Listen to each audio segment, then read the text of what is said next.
You're listening to Our Space with Matt Batiste. Taylor Acorn joins us on Our Space as we get ready for All Your Friends Fest at Burl's Creek in Oro-Medonte, Ontario, Canada, which is basically my backyard. Taylor, of course, will be performing on the Sunday, June 29th. Taylor, I need to know, did you go to a lot of festivals growing up? So I come from a really like tiny town in Pennsylvania. So to go to any festivals was like a haul. So I didn't really start going until I was in college, and I was going to school like right outside of Philadelphia. So I had a little bit more access to like concerts and things going up. But like when I was younger, it would have been like a 4-hour, 5-hour haul, and single parent situation. So my mom was like, you can watch it from YouTube, unless when you have the money to afford it, you can take your little booty over there. And that's exactly what I did. I love that, because now not only did you take your little booty over there to the festivals, but now you're playing the festivals instead of actually, It's actually really insane. And especially this one coming up with you guys in Canada, like I have been such a huge fan of Avril Lavigne for years and years and years. I remember first heard Complicated, I think when I was like 8 years old. And the fact that I'm playing the same day that she is on the same stage is kind of wacky. Like, I'm like still trying to process all of that. How did this even happen? I don't know. It's insane.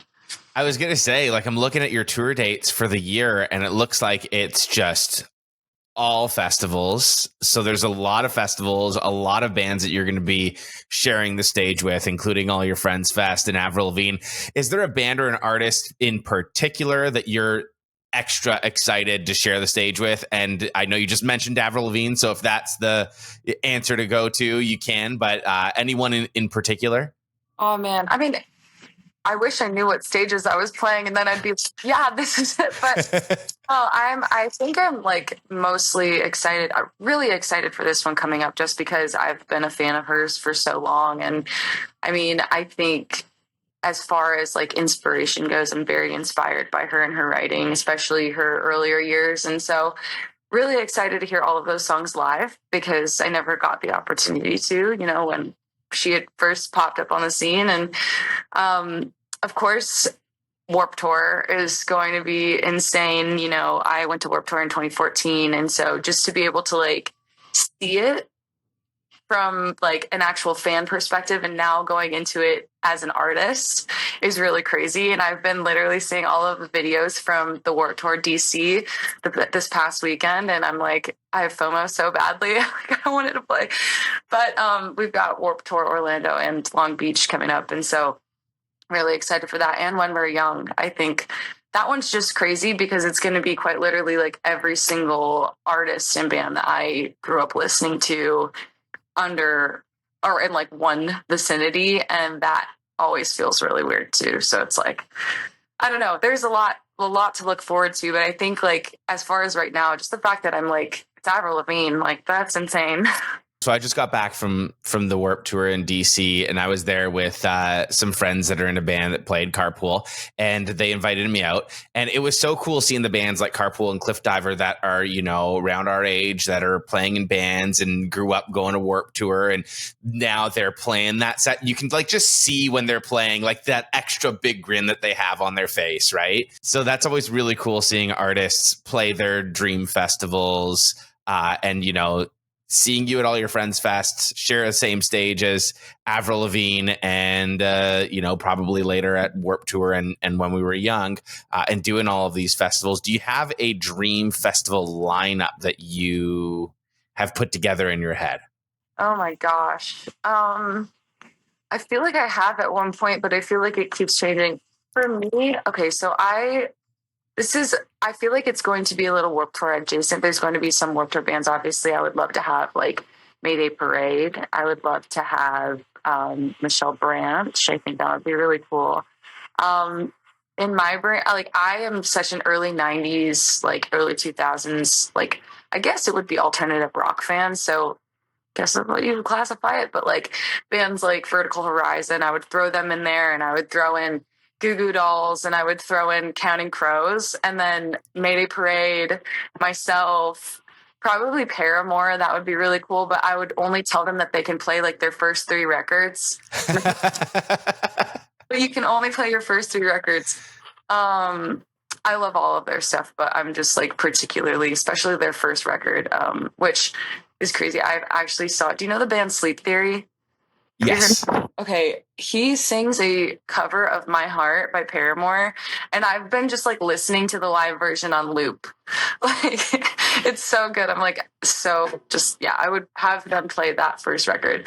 I'd probably throw Sleep Theory in there too, just for like a weird like, you know, switch up. And then There's always got to be that one switch up. yeah, and then probably Cam and Kehoe, Charlotte Sands, and then yeah, I think that's cool. I don't know. What's your favorite part about playing a festival versus a show? Oh man, I mean, I think it's obviously like you are being introduced to so many different fans of different genres of this genre.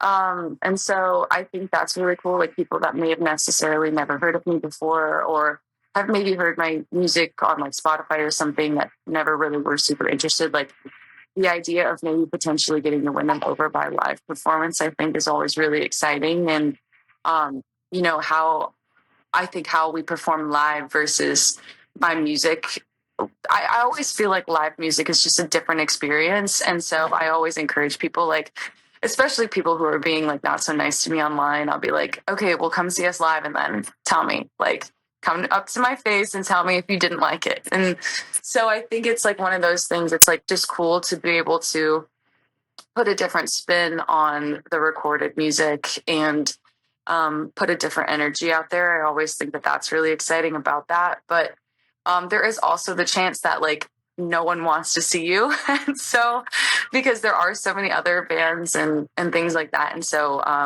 that always is a little nerve wracking, but I just love being able to connect with new people, and especially people who have never like heard of my music before and are either hearing me for the first time live too. I think that that's like such a good first impression, especially when I do a good job and I don't mess up my words and things like that. But yeah, no, I really like the aspect of it. Yeah, you get new people coming up. Do you get a lot of people when you play festivals that will find you afterwards and come and say nice things rather than mean things? Yeah, you know, I think people's confidence is a lot higher online. Like, I don't think anybody like if you come up to say something negative to me to my face, like honestly, I appreciate you. Like I can like I respect it. I respect it. But no, for the most part, people come up and they'll be really sweet and excited. And it's always fun when they want to take like photos and stuff. And I don't know, I just love being able to connect with people. That's why I started doing this in the first place. And so just to be able to continue to do that and now continue to do it on a broader spectrum is really awesome. So I love festivals in that regard. I love that. And as we know, festivals can be a long day for festival goers and for the artists. How do you get through the whole day as an artist? A lot of the time I'll like try to take a nap before I play. I'm like a big napper. I try to drink just like lots of water. I feel like sometimes when there's a lot of excitement and things going on, it's really hard to remember to do that. It's so important. So I'll drink a lot of water and I'll try to just like remain calm. I usually don't go see anybody perform until I've already played, because I think like I'm just a very anxious person. And so seeing like the adrenaline from like fans and the shows and stuff, it kind of like gets a little overwhelming sometimes. So I will kind of just like sit and like woosah, like try to chill out. And then once I play my show, I will like go and I'll see all of the other bands and stuff and kind of enjoy it for the rest of it. But yeah, no, it's just kind of gotta put my game face on. It feels like I'm getting ready to like go play a soccer game or something. So it's just like remain calm, you know, eat right before, drink lots of water, make sure that like my mental state is calm and collected. And then the rest of the day I'll have fun. What can fans expect from a Taylor Acorn festival performance? Lots of energy, lots of energy. We just have so much fun on stage. And Ricky, my guitarist, is like actually insane. Like he has so much energy. The man is like just like a ball of fun and fire on stage. And so it's just, we have lots of fun, and I just want people to have fun and sing, and like, it's never that serious. Like, just have a good time and enjoy the music. That's like the biggest thing for me. And that's just kind of the goal, is just to have people have the best time ever. And I have to ask a fun one in that spirit as well. What's your favorite food at a festival? So I actually was just at a fair the other day, and I am a big, like, a slushie and like a jumbo corn dog kind of gal. I don't know. I know you guys, like, when I've come to Canada, they have like Korean corn dogs and stuff. I was like, I would kill for another one of those probably there. And like a slushie would be really good, like a blue slushie. I always find that when it comes to festival food, I'm always just like, what's going to upset my stomach the least to avoid using those porta potties? I'm like thinking fair food. I'm like, whenever I see a food truck, I'm like, it has to have a funnel cake. It has to have a corn dog. Give me all of the fried Oreos and all the things. I will eat that. Obviously, I really respect you for other reasons as well, but I really respect the fact that you didn't get trapped in the label of a TikTok artist or the popularity that came from doing covers. Do you still, and like, I think a lot of us, that's how a lot of us found you. I mean, I found you from the Jamie All Over cover, which was fantastic. Do you still work covers into your set? It really just depends on the set. I was really adamant, and it's funny you say that, because I tried to be strategic in the sense where it was like I was still like pushing my music, and I think like I feel so fortunate in the fact that people gravitated towards that too. And I could have kind of done both. I could have gone the cover route, but obviously I love songwriting and I love performing my own stuff, so I wanted to make sure that I was like putting that first. And so it is really cool that people like don't really look at me as a TikTok artist. Like, they'll say that they'll find me on there, but like they don't, like, with all of the covers that I've done, I very well could have been, a TikTok artist. And so I just tried to really like be strategic about that. And it is really cool that people appreciate my actual music versus the covers too. And I think, depending on the set length and things like that, I do have fun with it. Sometimes I remember when we played Emo's Not Dead cruise, I brought back First Date, which I told myself I would never play that song because I had a very traumatic experience with the virality of that one. And I was a little scared. I've learned my lesson. Blink-182 fans are very, very, very protective of that band. That surprises me a little bit in that sense, where I loved your First Date cover. I thought I only saw the positive stuff. Maybe that's just all I'm looking at. Like, I'm pretty good at ignoring negativity online.